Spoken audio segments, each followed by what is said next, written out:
Matthew chapter 22.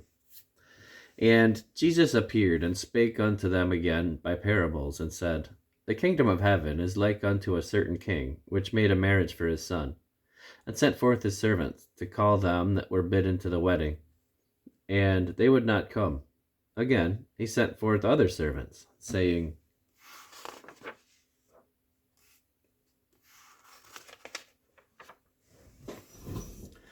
Tell them which are bidden, Behold, I have prepared my dinner. My oxen and my fatlings are killed, and all things are made ready. Come unto the marriage. But they made light of it, and went their ways, one to his farm, another to his merchandise. And the remnant took his servants, and entreated them spitefully, and slew them. But when the king heard thereof, he was wroth. And he sent forth his armies, and destroyed those murderers, and burned up their city. Then saith he to his servants, The wedding is ready, but they which were bidden were not worthy. Go therefore into the highways, and as many as ye shall find, bid to the marriage. So the servants went out into the highways, and gathered together all as many as they found, both bad and good, and the wedding was furnished with guests. And when the king came in to see the guests, he saw there a man which had not on a wedding garment. And he saith unto him, Friend, how camest thou in hither, not having a wedding garment? And he was speechless. Then said the king to the servants, Bind him hand and foot, and take him away, and cast him into the outer darkness. There shall be weeping and gnashing of teeth. For many are called, but few are chosen. Then went the Pharisees, and took counsel how they might entangle him in his talk.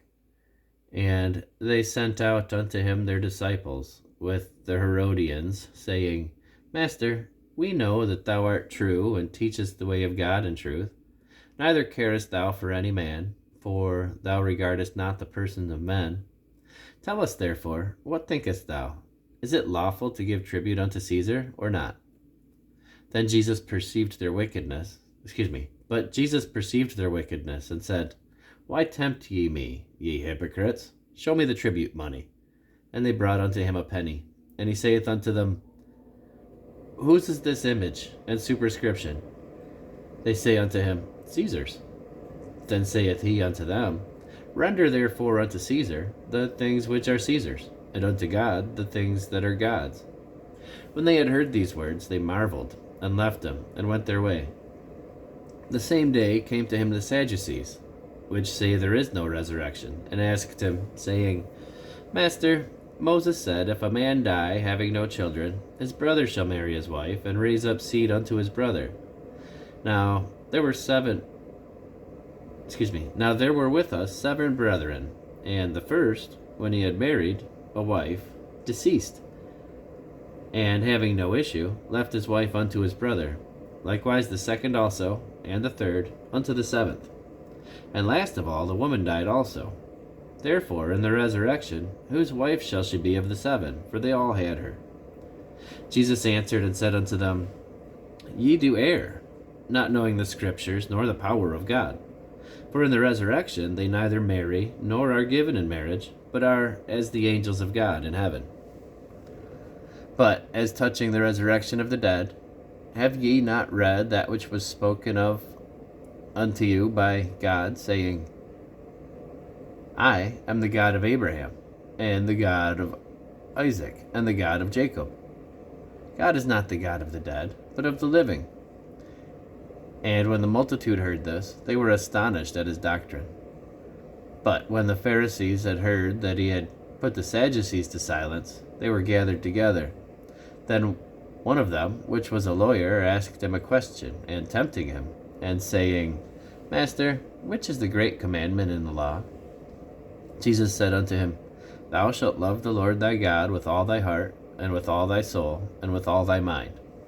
This is the first and great commandment. And the second is like unto it, Thou shalt love thy neighbor as thyself. On these 2 commandments hang all the law and the prophets. While the Pharisees were gathered together, Jesus asked them, saying, What think ye of Christ? Whose son is he? They say unto him, The son of David. He saith unto them, How then doth David in spirit call him Lord, saying, The Lord said unto my Lord, Sit thou on my right hand, till I make thine enemies thy footstool?